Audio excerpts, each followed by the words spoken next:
बिस्मिल्लाहिर्रहमानिर्रहीम। साइदा सीख YouTube channel के साथ शुरू अल्लाह ताला के नाम से, ये दोनों के भेद खूब जानते हैं और तमाम कायनात को तख्लीक करने वाले हैं। दुरूद नबी पाक सल्लल्लाहु अलैहि वसल्लम पर और उनकी आल पर जो वजह तख्लीक के कायनात को। उम्मीद करती हूँ आप सब लोग बखैर आफियत होंगे और जहाँ भी होंगे खुश होंगे। आज 2 नवंबर है और इस वक्त जब वीलॉग रिकॉर्ड किया जा रहा है तो रात के 12 बजने वाले हैं और 3 नवंबर की सुबह जो है 3 नवंबर के दिन का आगाज जो है होने वाला है। आज सुप्रीम कोर्ट की तरफ से 2 अहम इजलास बुलाने का जो है तलब। एक तो इजलास 5 नवंबर को तलब किया गया है जिसमें जस्टिस मंसूर अली इशा और जस्टिस मुनीब के अलावा दीगर लोगों को भी उसमें तलब किया गया है।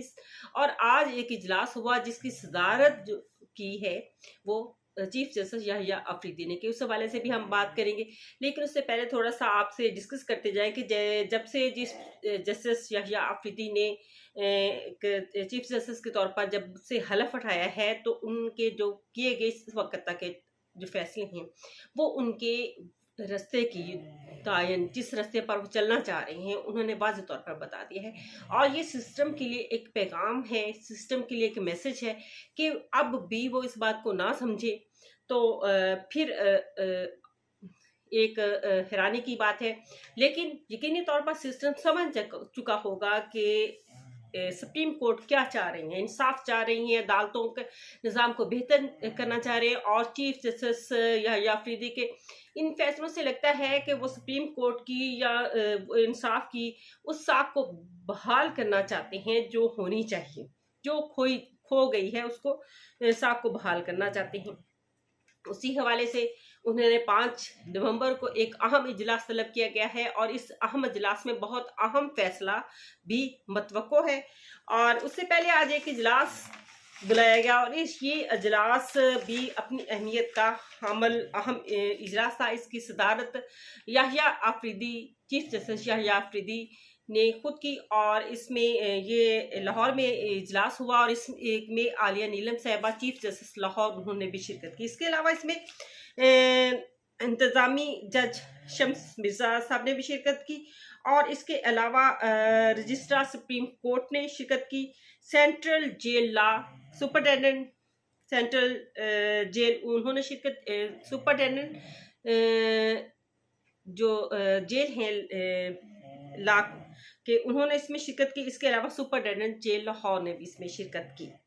और इसके अलावा 2 अहम शख्सियात जिनका तल्लुक एक उनमें से एक पीटीआई से है और एक का तल्लुक मुस्लिम लीग नून से है।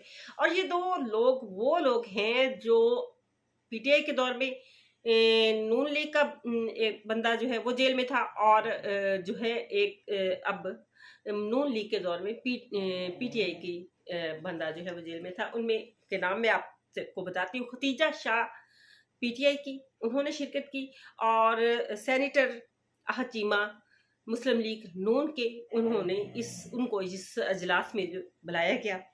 और इस अजलास के एलामिये से आप अंदाज़ा कर सकते हैं कि उन दोनों को बुलाने का मकसद क्या था। सबसे पहले तो आपसे एलामिया के हवाले से बात करते हैं कि एलामिया में फौजदारी इस्लाहात और हिकमत अमली को किस तरह से बेहतर किया जा सकता है उस पर इसमें जायज़ा लिया गया और जेल की इंतज़ामी अमूर के जो है उस हवाले से ज़ेर बहस आए। इसके अलावा इस वक्त जेलों में कैदियों की तादाद जो होनी चाहिए पंजाब में 66,625 होनी चाहिए, लेकिन इस वक्त 1 लाख से शायद कैदी जेलों में हैं। और इसकी जस्टिस मंसूर शाह के मुताबिक उन्होंने कहा कि इस वक्त अगर इतने लोग जेल में हैं तो उसकी बुनियादी वजह ये है कि फैसले जल्द नहीं हो रहे, इंसाफ नहीं हो रहा और उनको किस तरह से बेहतर किया जा सकता है। इसके अलावा लाहौर की खासा जेलों के हवाले से उनकी सूरत हाल का जायज़ा लिया गया और फिर एक कमेटी तश्कील दी गई कि वो किस तरह से जेलों की सूरत हाल को बेहतर किया जा सकता है, कौन सा वो एक उस कमेटी की राय ली जाएगी और वो बताएगी कि कौन से ऐसे असूल व ज़वाबित होने चाहिए, किस अंदाज से जेलों की सूरत हाल को बेहतर किया जा सकता है। और अहद चीमा इस कमेटी में शामिल हैं, खतीजा शाह साहिबा इसमें शामिल हैं, एक रिटायर्ड जज शब्बर रज़ा रिजवी साहब हैं और साइमा अमीन ख्वाजा इसमें शामिल है। इसके अलावा सुपरिटेंडेंट जेल अडियाला भी इसमें शामिल है इस कमेटी में। और ये कमेटी बताएगी रिफॉर्म्स के हवाले से अपनी एक राय का इजहार करेगी, कौन देखेंगी, जायजा लेंगी।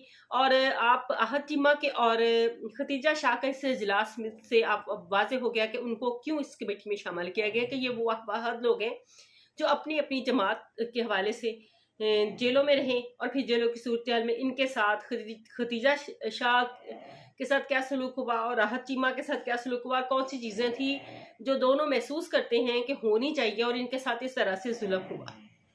इस हवाले से ये कमेटी तश्कील दे दी गई है और इस कमेटी जो अपनी आगे लेके गई उसके मुताबिक जेलों की सूरत हाल को बेहतर किया जा सकता है। इससे साफ हम अंदाज़ा कर सकते हैं कि जस्टिस मंसूर अली शाह जो हैं वो एक इंसाफ पर कायम करने के लिए क्या इंतज़ाम करना चाहते हैं, और जिनके बारे में सोचा जा रहा था कि वो यहाँ उनके पसंद के जज हैं काजी साहब के, पहले तो ये बात की जा रही थी, लेकिन हकीकत ये थी कि वो इंसाफ पसंद जज हैं और जिसे कह लें कि बाय बुक चलने वाले, और इसके अलावा हक और इंसाफ की बात करने वाले। उनके इस इजलास से आज का अंदाज़ा लगाया जा सकता है कि जिसमें मुस्लिम लीग नून के भी उस बंदे को जेल इस इजलास में मद्दू किया गया, और पीटीआई की भी, और फिर ये दोनों बेहतर तौर पर बता सकते हैं कि इनके साथ किस तरह का सलूक हुआ। इससे पहले इजलास हो चुका है उन 6 जजेस का, कल हुआ था, और वो 6 जजेस थे जिन्होंने सुप्रीम कोर्ट को खत लिखा था और तहफ़्फ़ुज़ात का इजहार किया था। उससे भी आप बेहतर तौर पर देख सकते हैं कि चीफ जस्टिस यहया आफरीदी साहब किस रास्ते पर जो है वो चलकर इस निज़ाम को बेहतर करना चाहते हैं। इसी के साथ इजाज़त चाहूँगी। अल्लाह हाफ़िज़।